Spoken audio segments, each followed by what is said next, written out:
ನಮ್ಮ ಹುಣಸೂರು ತಾಲೂಕಿನ ಸಹಕಾರ ಸಂಘಗಳಲ್ಲಿ ನಡೀತಾ ಇರ್ತಕ್ಕಂಥ ಅನ್ಯಾಯದ ವಿರುದ್ಧ ನಮ್ಮ ರೈತರು, ಸಹಕಾರಿಗಳು ಎಲ್ಲರೂ ಸೇರಿ ಇಂದು ಡಿಸಿಸಿ ಬ್ಯಾಂಕ್ಗೆ ಮುತ್ತಿಗೆ ಹಾಕ್ತಕ್ಕಂಥದ್ದು, ಪ್ರತಿಭಟನೆ ಹಾಕ್ತಕ್ಕಂಥದ್ದನ್ನ ಮಾಡಿದ್ದೇವೆ. ಹುಣಸೂರು ತಾಲೂಕಿನಲ್ಲಿ ಅಷ್ಟೇ ಅಲ್ಲ, ನಮ್ಮ ಮೈಸೂರು ಮತ್ತು ಚಾಮರಾಜನಗರ ಎರಡೂ ಜಿಲ್ಲೆಗಳಲ್ಲೂ ಸಹ ಈ ಒಂದು ಅನ್ಯಾಯ ನಡೀತಾ ಇದೆ. ನಮ್ಮ ಹುಣಸೂರು ತಾಲೂಕಿನಲ್ಲಿ ಪ್ರಾಥಮಿಕ ಕೃಷಿ ಪತ್ತಿನ ಸಹಕಾರ ಸಂಘಗಳು, ಧರ್ಮಾಪುರ ಪ್ರಾಥಮಿಕ ಕೃಷಿ ಪತ್ತಿನ ಸಹಕಾರ ಸಂಘ, ಅನಗೂಡು ಪ್ರಾಥಮಿಕ ಕೃಷಿ ಪತ್ತಿನ ಸಹಕಾರ ಸಂಘ, ಹೆಗ್ಗಂದೂರು ಪ್ರಾಥಮಿಕ ಕೃಷಿ ಪತ್ತಿನ ಸಹಕಾರ ಸಂಘ, ಹೀಗೆ ಹಲವಾರು ಪ್ರಾಥಮಿಕ ಕೃಷಿ ಪತ್ತಿನ ಸಹಕಾರ ಸಂಘಗಳಲ್ಲಿ ನಮ್ಮ ರೈತರು ಕಳೆದ 6 ತಿಂಗಳ ಹಿಂದೆ ಕೋಟ್ಯಾಂತರ ರೂಪಾಯಿ ಸಾಲವನ್ನ ಮರುಪಾವತಿ ಮಾಡಿದ್ದಾರೆ. ಸಾಲವನ್ನ ಮರುಪಾವತಿ ಮಾಡಿರ್ತಕ್ಕಂಥ ರೈತರಿಗೆ 6 ತಿಂಗಳಾದ್ರೂ ಸಹ ಇವತ್ತು ಸಾಲವನ್ನ ಕೊಡ್ತಾ ಇಲ್ಲ. ರೈತರು ಇವತ್ತು ಸಾಲವನ್ನ ಮರುಪಾವತಿ ಮಾಡ್ತಾ ಇರ್ತಕ್ಕಂಥದ್ದು ಬಹಳ ಕಷ್ಟದಲ್ಲಿ ಮರುಪಾವತಿಯನ್ನ ಮಾಡ್ತಾ ಇದ್ದಾರೆ. ಇವತ್ತು ಮೈಕ್ರೋ ಫೈನಾನ್ಸ್ ವಿರುದ್ಧ ಇವತ್ತು ದೊಡ್ಡ ಒಂದು ಕಾಯ್ದೆಯನ್ನು ತಂದಿದ್ದೀರಾ.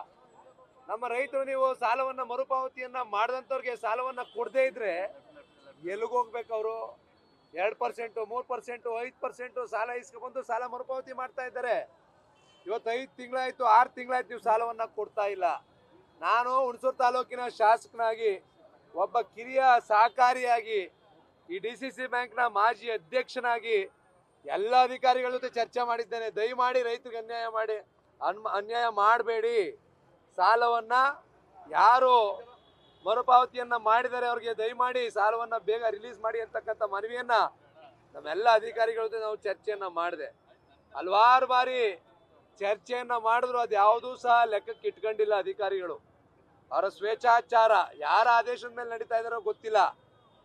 ಇವತ್ತು ಅವ್ರಿಗೆ ರೈತರು ಬೇಕಾಗಿಲ್ಲ, ಸಹಕಾರ ಸಂಘಗಳು ಉಳಿತಕ್ಕಂಥದ್ದು ಬೇಕಾಗಿಲ್ಲ. ಸಹಕಾರ ಸಂಘಗಳನ್ನ ಹಾಳು ಮಾಡಬೇಕು. ನಮ್ಮ ಹುಣಸೂರು ತಾಲೂಕಿನಲ್ಲಿ ರೈತರು ಇವತ್ತು ಕೋಟ್ಯಾಂತರ ರೂಪಾಯಿ ಮರುಪಾವತಿ ಮಾಡಿದ್ದಾರೆ. ಮರುಪಾವತಿ ಮಾಡಿದ್ರು ನೀವು ಸಾಲವನ್ನೇ ಕಟ್ಟಿಲ್ಲ ಅಂತಕ್ಕಂಥ ನೋಟಿಸನ್ನ ಮತ್ತೊಮ್ಮೆ ರೈತರಿಗೆ ಕೊಡ್ತಾ ಇದ್ದಾರೆ. ರೈತರು ಎಲ್ಲಿ ಹೋಗ್ಬೇಕು? ರೈತರು ಆತ್ಮಹತ್ಯೆ ಮಾಡ್ಕೊಳ್ತಾ ಇದ್ದಾರೆ ಅಂತಕ್ಕಂಥ ವಿಚಾರ ನಾವು ದಿನನಿತ್ಯ ನೋಡ್ತಾ ಇದೀವಿ. ಈ ರೀತಿ ಆದ್ರೆ ಸಾಲವನ್ನ ಏನು 1 ಲಕ್ಷ, 2 ಲಕ್ಷ, 3 ಲಕ್ಷ ಮರುಪಾವತಿ ಮಾಡಿದ್ದಾರೆ, ಅವ್ರಿಗೆ ಪುನಃ ನಿಮ್ ಬ್ಯಾಂಕಿಂದ ಸಾಲವನ್ನ ಕಟ್ಟಬೇಕು ಅಂತಕ್ಕಂಥ ನೋಟಿಸನ್ನ ಡಿಸಿಸಿ ಬ್ಯಾಂಕಿಂದ ಕೊಡೋದೇ ಆದ್ರೆ ರೈತರು ಸಾಲವನ್ನ ಯಾಕೆ ಕಟ್ಟಬೇಕು? ಸಾಲವನ್ನ ಕಟ್ಟಿರ್ತಕ್ಕಂಥ ರೈತರಿಗೆ ನೋಟಿಸ್ ಜಾರಿ ಮಾಡ್ತಾ ಇದ್ದೀರಿ. ಇವತ್ತು ಅದನ್ನ ಚರ್ಚೆ ಮಾಡ್ಬೇಕಲ್ವಾ, ತನಿಖೆ ಮಾಡಿಸ್ಬೇಕಲ್ವಾ? 1 ವರ್ಷಗಟ್ಲೆ ಆಯ್ತು ರೈತರಿಗೆ ಸಾಲವನ್ನ ಕಟ್ಟಿರ್ತಕ್ಕಂಥ ಅನುಗೂಡ ಸೊಸೈಟಿಯಲ್ಲಿ ಸಾಲವನ್ನ ಕಟ್ಟಿರ್ತಕ್ಕಂಥ ರೈತರಿಗೆ ನೋಟಿಸ್ ಜಾರಿ ಮಾಡ್ತಾ ಇದ್ದೀರಿ. ಏನ್ ಮಾಡ್ಬೇಕು ರೈತರು? ಧರ್ಮಾಪುರ ಸೊಸೈಟಿಲಿ 6 ತಿಂಗಳಾಗಿದೆ ಸಾಲ ಕಟ್ಟಿ, ಸಾಲ ಕೊಡ್ತಾ ಇಲ್ಲ. ಇವತ್ತು ನಾನು ಹಲವಾರು ಬಾರಿ ಚರ್ಚೆಯನ್ನ ಮಾಡಿದ್ದೇನೆ. ರೈತರಿಗೆ ಇವತ್ತು ಅನ್ಯಾಯ ಯಾಕೆ ಮಾಡಬೇಕು ಅಂತಕ್ಕಂಥದ್ದು ಸಹ ನಾನು ಚರ್ಚೆ ಮಾಡಿದ್ದೇನೆ ಅವ್ರ ಜೊತೆ. ಯಾಕೆ ಮಾಡ್ತಾ ಇದ್ದೀನಿ ಅಂತಕ್ಕಂಥದ್ದನ್ನ, ಯಾಕೆ ಕೊಡ್ತಾ ಇಲ್ಲ ಅಂತಕ್ಕಂಥದ್ದು ಕಾರಣವನ್ನು ಸಹ ಕೊಡ್ತಾ ಇಲ್ಲ. ನಿನ್ನೆ ನಾವು ಸ್ಟ್ರೈಕ್ ಮಾಡ್ತೀವಿ ಅಂತ ಲೆಟರ್ ಕೊಟ್ಟ ಮೇಲೆ ನಿನ್ನೆ ರಿಲೀಸ್ ಆರ್ಡರ್ ಕೊಟ್ಕೊಳ್ಸಿದ್ದಾರೆ. ಇವತ್ತು ನಿಮ್ಗೆಲ್ಲ ಕೊಟ್ಟಿದ್ದಾರೆ, ಒಂದಷ್ಟು ಜನಕ್ಕೆ ಕೊಟ್ಟಿರ್ಬೇಕು, ಇಲ್ಲಿ ರಿಲೀಸ್ ಮಾಡಿದೀವಿ ಅಂತಕ್ಕಂಥದ್ದನ್ನ ಕೊಟ್ಟಿದ್ದಾರೆ. ಇವತ್ತು ಏನು ಕೊಡ್ತಾ ಇಲ್ಲ ಅಂತಕ್ಕಂಥದ್ದನ್ನ ಈಗಾಗಲೇ ಹಲವಾರು ಸೊಸೈಟಿಗಳಲ್ಲಿ ದುರುಪಯೋಗ ಆಗಿದೆ. ಆಡಿಟ್ ರಿಪೋರ್ಟ್ ಬಂದಿದೆ, ರೆಸಲ್ಯೂಷನ್ ಮಾಡಿ ಕಳಿಸಿದ್ದಾರೆ ಬೋರ್ಡಲ್ಲಿ. ಇಂಥ ಸಿಇಒ ದುರುಪಯೋಗ ಪಡಿಸ್ಕೊಂಡಿದ್ದಾನೆ, ರೈತರ ಹಣ ದುರುಪಯೋಗ ಆಗಿದೆ, ಕ್ರಮ ಕೈಗೊಳ್ಳಿ ಅಂತಕ್ಕಂಥದ್ದು ಸಹ ನಮ್ಮ ರೈತರು, ನಮ್ಮ ಆಡಳಿತ ಮಂಡಳಿಗಳು ಕೊಟ್ಟಿದ್ರು ಸಹ, ಆಡಿಟ್ ರಿಪೋರ್ಟ್ ಇದ್ರೂ ಸಹ ಸ್ಟೇಷನ್ ಅಲ್ಲಿ ಕೊಟ್ರೆ FIR ಆಗಲ್ಲ, ಯಾರಿಗೋ ಕಂಪ್ಲೇಂಟ್ ಕೊಟ್ರೆ ತನಿಖೆ ಆಗಲ್ಲ, ಹತ್ರಕ್ಕೆ ಸೇರ್ಸಲ್ಲ, ರೈತರನ್ನ ಹತ್ರಕ್ಕೆ ಸೇರ್ಸಲ್ಲ, ಆಡಳಿತ ಮಂಡಳಿಯವ್ರನ್ನ ಹತ್ರಕ್ಕೆ ಸೇರ್ಸಲ್ಲ. ಅದ್ರ ವಿರುದ್ಧವಾಗಿ ರೈತರಿಗೆ ನೀವು ಸಾಲ ಕಟ್ಟಿ ಅಂತಕ್ಕಂಥ ನೋಟಿಸ್ ಕೊಡ್ತಾ ಇರ್ತಕ್ಕಂಥದ್ದು. ಇವತ್ತು ನನಗನ್ಸುತ್ತೆ ಡಿಸಿಸಿ ಬ್ಯಾಂಕು ದಿವಾಳಿ ಆಗಿದೆ. ರೈತರಿಗೆ ಸಾಲ ಕೊಡದೇ ಇರ್ತಕ್ಕಂಥ ಪರಿಸ್ಥಿತಿಗೆ ಬಂದು ನಿಂತಿದೆ ಅಂತ ಹೇಳಿದ್ರೆ ಕಳೆದ 1 ವರ್ಷ 1 ತಿಂಗಳ ಅವಧಿಯಲ್ಲಿ ಡಿಸಿಸಿ ಬ್ಯಾಂಕು ದಿವಾಳಿ ಆಗಿದೆ. ಜೊತೆಗೆ ಪಕ್ಷಪಾತ ಇದರಲ್ಲಿ, ರೈತರಿಗೂ ಪಕ್ಷ. ರೈತರು ಪಾಪ ಅವ್ರ ಪಾಡ್ಗವರು ಇವತ್ತು ವ್ಯವಸಾಯವನ್ನ ಮಾಡ್ತಕ್ಕಂಥದ್ದಲ್ಲ, ಅವ್ರು ಯಾರು ನೆಮ್ಮದಿಯಾಗಿ ಜೀವನವನ್ನ ಮಾಡಬಾರ್ದು. ಅಲ್ಲೂ ಪಕ್ಷ, ಧರ್ಮಾಪುರಕ್ಕೂ ಪಕ್ಷ, ಅನಗೂಡ್ಗೂ ಪಕ್ಷ, ಹೆಗ್ಗಂದೂರ್ಗೂ ಪಕ್ಷ, ಕಾಂಗ್ರೆಸ್ನವರು, ಬಿಜೆಪಿಯವರು, ಜನತಾದಳದವರು, ಅಲ್ಲೂ ವಿಂಗಡಣೆ. ನಾವು ರೈತರಿಗೆ ಭೇದ ಭಾವ ಮಾಡಬಾರ್ದು ಅಂತಕ್ಕಂಥ ವಿಚಾರವನ್ನು ಹೇಳಿದ್ರು ಸಹ ಇವತ್ತು ರೈತರು ಸಹ ಟಾರ್ಗೆಟ್ ಮಾಡ್ತಾ ಇರ್ತಕ್ಕಂಥದ್ದು ಈ ಸರ್ಕಾರದಲ್ಲಿ ನಡೀತಾ ಇದೆ. ಬಹುಶಃ ಇವತ್ತು DCC ಬ್ಯಾಂಕ್ ದಿವಾಳಿ ಅಂತ ಬಂದು ನಿಂತಿದೆ.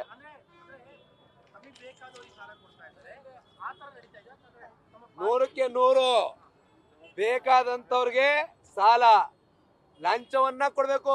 ಸಾಲ ತಗೊಳಕ್ಕೂ ಸಹ ಪ್ರಥಮ ಬಾರಿಗೆ DCC ಬ್ಯಾಂಕ್ ನಲ್ಲಿ ರೈತರು ಇವತ್ತು ಸಾಲ ತಗೊಳಕ್ಕೆ ಇವತ್ತು ಸಾಲ ತೆಗೆದುಕೊಳ್ಳಿಕ್ಕೆ ಇವತ್ತು ಲಂಚವನ್ನ ಕೊಟ್ಟು ಸಾಲವನ್ನ ತೆಗೆದುಕೊಳ್ಬೇಕಾದಂತ ಪರಿಸ್ಥಿತಿ. ಜೊತೆಗೆ ರಾಜಕೀಯ ಒತ್ತಡ ಇವತ್ತು ಇಲ್ಲೂ ಸಹಕಾರ ಸಂಘದಲ್ಲಿ ಇವತ್ತು ರಾಜಕೀಯ ಒತ್ತಡ, ಸಾಲ ಕೊಡಬೇಡಿ ಸಂಘಕ್ಕೆ ಅಂತ ಯಾರು ಹೇಳಿದಾರೆ ಅಂತಕ್ಕಂಥದ್ದು ಮುಂದಿನ ದಿನಗಳ ಪ್ರಸ್ತಾಪ ಮಾಡ್ತೀನಿ. ಈಗ ಡಿವೈಡ್ ಮಾಡ್ಬಿಟ್ಟಿದ್ದಾರೆ ಅವರು ರೈತರಲ್ಲಿ. ನಾನು ಬಹುಶಃ ಎಲ್ಲೂ ಸಹ ನಾನು ಈ ರೀತಿಯಾದಂತ ಪರಿಸ್ಥಿತಿ ನಾನು ನೋಡಿರ್ಲಿಲ್ಲ ಇಲ್ಲಿ ತನಕ. ರೈತರಲ್ಲೂ ಕಾಂಗ್ರೆಸ್ ಬಿಜೆಪಿ ಜನತಾದಳ ಅಂತಕ್ಕಂಥ ನೋಡಿಲ್ಲ ನಾನು. ಇವತ್ತು ಕುಮಾರಣ್ಣ ಅವ್ರು 26,000 ಕೋಟಿ ಸಾಲ ಮನ್ನಾ ಮಾಡಿದ್ರು. 26,000 ಕೋಟಿ ಇವನು ಬಿಜೆಪಿ, ಇವನು ಜನತಾದಳ, ಇವನು ಕಾಂಗ್ರೆಸ್, ಇವನು ಈ ಜಾತಿ ಆ ಜಾತಿ ಯಾವ್ದನ್ನೂ ಸಹ ನೋಡಿರ್ಲಿಲ್ಲ. ಇವತ್ತು ನಮಗೆ ಗೊತ್ತಾಗ್ತಿಲ್ಲ ಮುಖ್ಯಮಂತ್ರಿಗಳ ನಿರ್ದೇಶನವನ್ನ ಕೊಟ್ಟಿದ್ದಾರೋ ಮಂತ್ರಿಗಳ ನಿರ್ದೇಶನವನ್ನ ಕೊಟ್ಟಿದ್ದಾರೋ. ಬಹುಶಃ ಇವತ್ತು DCC ಬ್ಯಾಂಕ್ ನಲ್ಲಿ ಆಡಳಿತಾಧಿಕಾರಿ ಇದ್ದಾರೆ. ಒಬ್ಬ ನಿವೃತ್ತ ಅಧಿಕಾರಿಯನ್ನ ಇವತ್ತು DCC ಬ್ಯಾಂಕ್ ನಲ್ಲಿ ಆಡಳಿತಾಧಿಕಾರಿಯನ್ನು ನೇಮಕ ಮಾಡಿದ್ದಾರೆ. ಅವ್ರಿಗೆ ಯಾರು ಸೂಚನೆ ಕೊಡ್ತಾ ಇದ್ದಾರೆ, ಅವ್ರು ಯಾರು ಮಾತನ್ನ ಕೇಳ್ತಾರೆ ಅಂತಕ್ಕಂಥದ್ದು ಬಹುಶಃ ಎಲ್ಲರಿಗೂ ಗೊತ್ತಿರ್ತಕ್ಕಂಥ ವಿಚಾರ. ಸರ್ಕಾರ ಏನ್ ಮಾರ್ಗದರ್ಶನವನ್ನ ಕೊಡ್ತಿದ್ದಾರೆ ಅದರಂತೆ ಇವತ್ತು DCC ಬ್ಯಾಂಕ್ ನಡ್ಕೊಳ್ತಾ ಇದೆ. ಒಂದ್ ಕಡೆ DCC ಬ್ಯಾಂಕ್ ನಲ್ಲಿ ಅವ್ರು ಹೇಳ್ತಕ್ಕಂಥದ್ದು DCC ಬ್ಯಾಂಕ್ ನಲ್ಲಿ ದುಡ್ಡಿಲ್ಲ, DCC ಬ್ಯಾಂಕ್ ದಿವಾಳಿ ಆಗಿದೆ. ಇನ್ನೊಂದ್ ಕಡೆ ಅವ್ರು ಬೇಕಾಗಿರ್ತಕ್ಕಂಥ ಸಂಘಗಳಿಗೆ ಸಾಲವನ್ನ ಕೊಡ್ತಕ್ಕಂಥದ್ದು. ಜೊತೆಗೆ ಇವತ್ತಿಲ್ಲೇ ಬಂದಿದೆ ನೋಟಿಸು. ಈ ರೈತ ರೇವಣ್ಣ ಬಿನ್ ಅಶ್ವತ್ಥರಾವ್ ಅಂತ ಅನುಗುಡೋರು ದುಡ್ಡು ಕಟ್ಟಿರ್ತಕ್ಕಂಥ ರಿಸಿಪ್ಟು ಸಹ ಇಲ್ಲೇ ಇದೆ. ಇಟ್ಕೊಳ್ಳಿ.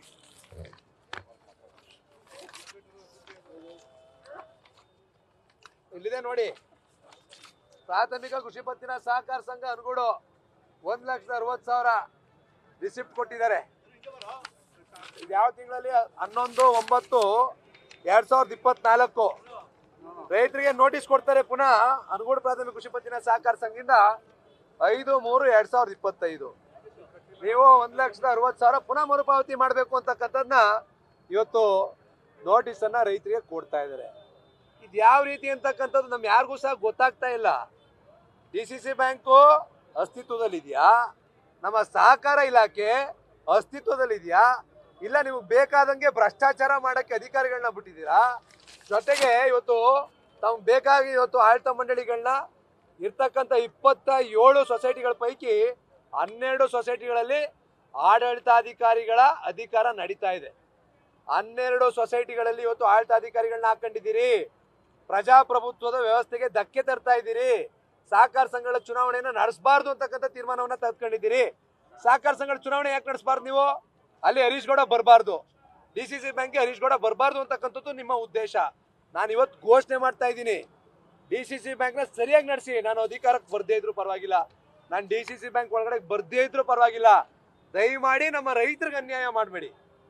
ಇವತ್ತು ರೈತರು ಸಾಲವನ್ನ ತೆಗೆದುಕೊಳ್ಳಿಕ್ಕೆ 1 ತಿಂಗಳು 2 ತಿಂಗಳು 3 ತಿಂಗಳು 5 ತಿಂಗಳು ಅಲಿಬೇಕಾದಂತ ಪರಿಸ್ಥಿತಿ. ನಮ್ಮ ಸಹಕಾರ ಇಲಾಖೆಯ ಬ್ರಹ್ಮಾಂಡ ಭ್ರಷ್ಟಾಚಾರ. ಇವತ್ತು ಅಧಿಕಾರಿಗಳು ಯಾವ ರೀತಿ ಆಗಿದ್ದಾರೆ ಅಂತ ಹೇಳಿದ್ರೆ, ನಮ್ಮ ಹುಣಸೂರು ತಾಲೂಕಿನ ಅಸಿಸ್ಟೆಂಟ್ ರಿಜಿಸ್ಟ್ರಾರ್ 64 ಎನ್ಕ್ವೈರಿ ಆಗ್ತಾರೆ. ಸೊಸೈಟಿ ಮೇಲೆ ಎನ್ಕ್ವೈರಿಗೆ ತನಿಖೆಗೆ ಆದೇಶವನ್ನ ಮಾಡ್ತಾರೆ. ಲಂಚವನ್ನ ಫೋನ್ ಪೇ ಮುಖಾಂತರ ಇಸ್ಕೊಳ್ತಾರೆ. ಅದಕ್ಕೆ ದಾಖಲಾತಿ ಇದೆ ಇಲ್ಲಿ ನೋಡಿ. ಲಂಚವನ್ನ ಅನಸೂಯ ARCS ಇಲ್ಲಿ ಹೇಳ್ತಾರೆ 36,000 ರೂಪಾಯಿ ಲಂಚವನ್ನ ಫೋನ್ ಪೇ ಮುಖಾಂತರ ಸೊಸೈಟಿ ಸೆಕ್ರೆಟರಿಯಿಂದ ಫೋನ್ ಪೇ ಮುಖಾಂತರ ತೆಗೆದುಕೊಂಡು ತನಿಖೆಯನ್ನ ಇವತ್ತು ಬೇಕಾದ ದಿಕ್ಕಿನಲ್ಲಿ ನಡೆಸ್ತಕ್ಕಂಥದ್ದು.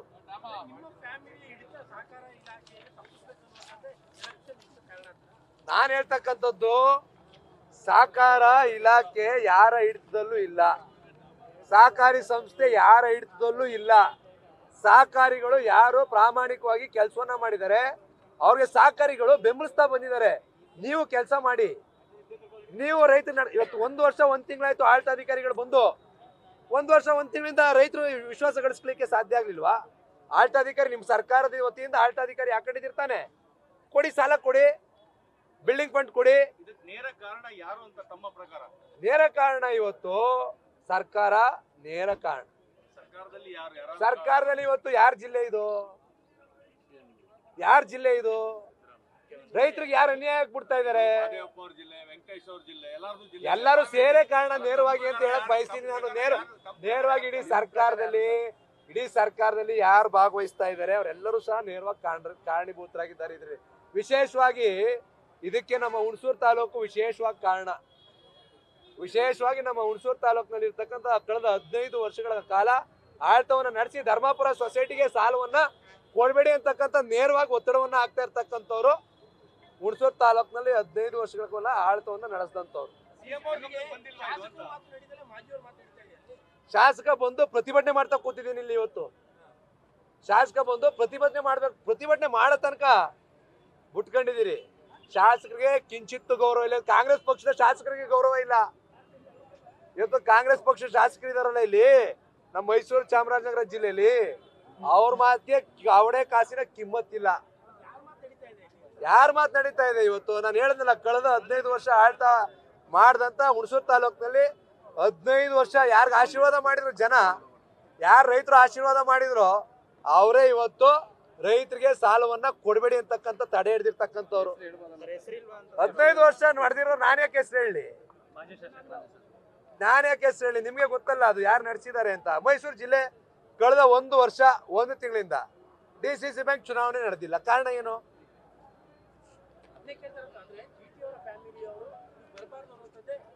ಇಲ್ಲಿ ನಾನು ಹೇಳ್ತಾ ಇದ್ದೀನಲ್ಲ, ನಾನು DCC ಬ್ಯಾಂಕ್ ಅಧ್ಯಕ್ಷ ಆಗಿದ್ದೆ. ಕಳೆದ 5 ವರ್ಷಗಳ ಕಾಲ DCC ಬ್ಯಾಂಕ್ ನ ಅಧ್ಯಕ್ಷನಾಗಿದ್ದೆ. 370 ಕೋಟಿ ಇತ್ತು ಡೆಪಾಸಿಟ್.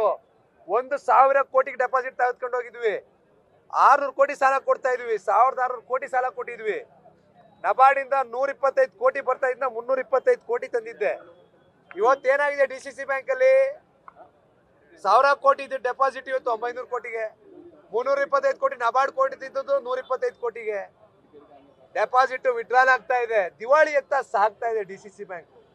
ನಮ್ಮ DCC ಬ್ಯಾಂಕ್ ನಲ್ಲಿ ಕಳೆದ 5 ವರ್ಷದ ಹಿಂದೆ, ಅಂದ್ರೆ 6 ವರ್ಷದ ಹಿಂದೆ, ನಾನು DCC ಬ್ಯಾಂಕ್ ಅಧ್ಯಕ್ಷನಾಗಿಂತ ಮುಂಚೆ ಏನು ಅವ್ಯವಹಾರ ನಡೆದಿತ್ತು, ಅವತ್ತು ಯಾರು ಅಧಿಕಾರಿಗಳು ಕಾರಣೀಭೂತರಾಗಿದ್ದು ಅವ್ಯವಹಾರ ನಡೀಲಿಕ್ಕೆ? ಇವತ್ತು ಹುಣಸೂರು ತಾಲೂಕಿನಲ್ಲಿ ಅವರೇ ಸೂಪರ್ವೈಸರ್ಗಳು. ಇವತ್ತೇನು ಅನುಗೂಡ್ ಸೊಸೈಟಿ 3 ಕೋಟಿ ದುರುಪಯೋಗ ಆಗಿದೆ, ಅವತ್ತು ಯಾರು ದುಡ್ಡು ಹೊಡೆದಿದ್ದ ಆ ದುಡ್ಡನ್ನ ಕಾಯಲಿಕ್ಕೆ ಅವ್ರನ್ನೇ ಸೂಪರ್ವೈಸರ್ ಆಗಿ ಹಾಕಿದ್ದಾರೆ. ಸರ್ಕಾರದಿಂದ ದುಡ್ಡು ಹೊಡೀರಿ ಅಂತ ಹೇಳಿ ಇವತ್ತು DCC ಬ್ಯಾಂಕ್ ನ ಮುಳುಗಿಸಿ ರೈತರ ಹಾಳಾಗ್ಲಿ, ಸಹಕಾರ ಸಂಸ್ಥೆಗಳು ಮುಳುಗೋಗ್ಲಿ, ಏನಾದ್ರೂ ಆಗ್ಲಿ, ಇವತ್ತು ಹರೀಶ್ ಗೌಡ DCC ಬ್ಯಾಂಕ್ ಒಳಗಡೆ ಬರಬಾರ್ದು, ತಡಿಬೇಕು. ನಾನಂತೂ ಮುಕ್ತವಾಗಿ ಹೇಳ್ತಾ ಇದ್ದೀನಿ, ನಾನು DCC ಬ್ಯಾಂಕ್ ಒಳಗಡೆ ಬರಲ್ಲ. ದಯಮಾಡಿ ರೈತರಿಗೆ ಅನ್ಯಾಯ ಮಾಡಬೇಡಿ. ರೈತರಿಗೆ ಸಂಪೂರ್ಣ ಸಹಕಾರ ಕೊಡ್ತೀನಿ ಅಂತ ಆಗಿದ್ರೆ, ಈ ರೀತಿಯಾಗಿ ಅನ್ಯಾಯ ಮಾಡದೇ ಇದ್ರೆ ನಾನು ರೈತರಿಗೋಸ್ಕರ ಏನ್ ತ್ಯಾಗ ಮಾಡ್ಲಿಕ್ಕೂ ಸಹ ಸಿದ್ಧಿದ್ದೆ.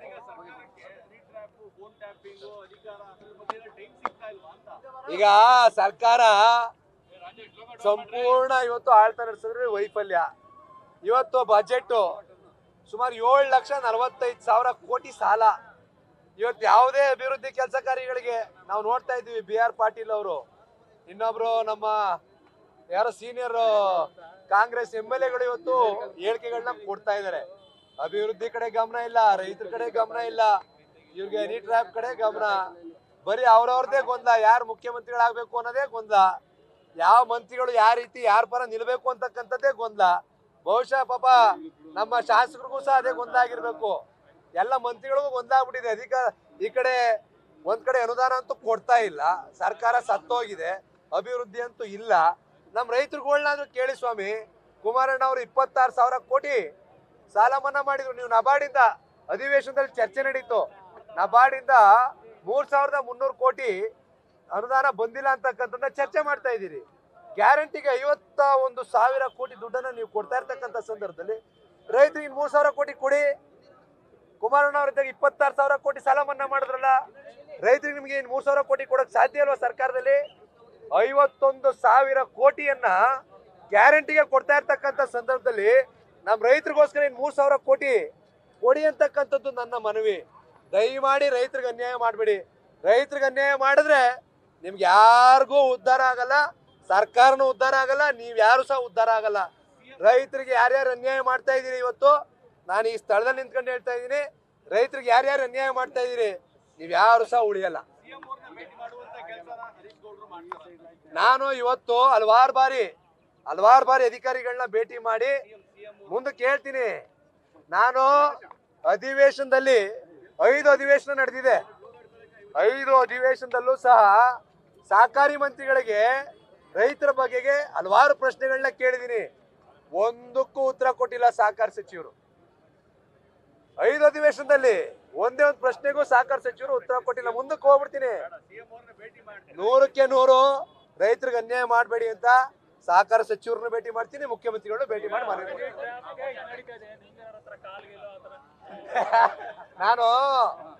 ನಾನು ಸರಿಯಾಗಿದ್ರೆ ನಾನು ಯಾವನು ಮುಟ್ಟಕ್ ಸಾಧ್ಯ ಇಲ್ಲ. ನಾನು ಸ್ವಚ್ಛವಾಗಿದ್ರೆ ಯಾರು ನನ್ನನ್ನು ಏನು ಮಾಡ್ಕೊಳ್ಳಿಕ್ಕೆ ಸಾಧ್ಯ ಇಲ್ಲ.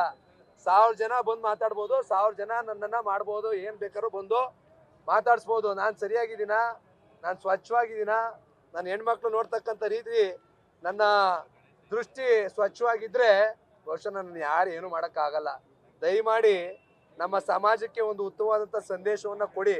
ನಾನು ಮೊದಲನೇ ಬಾರಿಗೆ ಶಾಸಕನಾಗಿದ್ದೀನಿ. ನಮ್ಮಂತ ಯುವಕ ಶಾಸಕರಿಗೆ ಏನು ಸಂದೇಶವನ್ನ ಕೊಟ್ಟಿದ್ದೀರಿ? ಅಧಿವೇಶನ ಸಂಪೂರ್ಣ ಹಾಳಾಗಿದೆ. ಅಧಿವೇಶನದಲ್ಲಿ ಚರ್ಚೆ ಮಾಡ್ತಕ್ಕಂಥದ್ದೇನು ನೀವು? ಏನ್ ಯುವಕರಿಗೆ ಏನು ಸಂದೇಶ ಕೊಡ್ತಾ ಇದ್ದೀರಿ? 100ಕ್ಕೆ 100 ಅಧಿವೇಶನದಲ್ಲಿ ಚರ್ಚೆ ನಡಿಬಾರ್ದಾಗಿತ್ತಿದು. ನೀವು ದೂರ ಕೊಡಿ. ಯಾರು ಮಾಡಿದಿರೋ, ಯಾರು ಮಾಡಿಸ್ಕೊಂಡಿದಿರೋ ಅವ್ರಿಗೆ ಅನ್ಯಾಯ ಆಗಿದೆ, ಯಾರಿಗೆ ಅನ್ಯಾಯ ಆಗಿದೆ, ಯಾರು ಮಾಡಿದೆ ತಪ್ಪಿತಸ್ಥರಿಗೆ ಶಿಕ್ಷೆ ಆಗ್ಲಿ. ನೀವು ಯುವಕರಿಗೆ, ಯುವತಿಯರಿಗೆ ಏನ್ ಸಂದೇಶ ಕೊಡ್ತಾ ಇದೀರಿ? ನಮ್ಮಂತ ಯುವ ಶಾಸಕರಿಗೆ ನಿಮ್ಮ ಸಂದೇಶ ಏನು? ಅಧಿವೇಶನ ಇರ್ತಕ್ಕಂಥದ್ದು ಯಾವ್ದಕ್ಕೆ? ರೈತರ ವಿಚಾರ ಚರ್ಚೆ ಮಾಡಕ್ಕೆ, ನಮ್ಮ ಸಮಸ್ಯೆಗಳನ್ನ ಚರ್ಚೆ ಮಾಡ್ಲಿಕ್ಕೆ, ಅದ್ಬಿಟ್ಟು ಹನಿ ಟ್ರ್ಯಾಪ್ ಚರ್ಚೆ ಮಾಡಕ್ಕ ನಮ್ಮ ಅಧಿವೇಶನ ಇರ್ತಕ್ಕಂಥದ್ದು. ನಮ್ಮ ಸಾರ್ವಜನಿಕರ ತೆರಿಗೆವನ್ನ ಪೋಲ್ ಮಾಡ್ತಾ ಇದ್ದೀರಿ, ನಮ್ಮ ಸಾರ್ವಜನಿಕರ ಹಣವನ್ನ ಹಾಳು ಮಾಡ್ತಾ ಇದ್ದೀರಿ. ಗ್ಯಾರಂಟಿ ಅಂತೀರಿ, ಅನುದಾನ ಇಲ್ಲ. ಇದ್ರ ನಡುವೆ ನಮ್ಮ ಅಧಿವೇಶನ ಸಹ ಹಾಳು ಮಾಡ್ತಾ ಇದ್ದೀರಿ.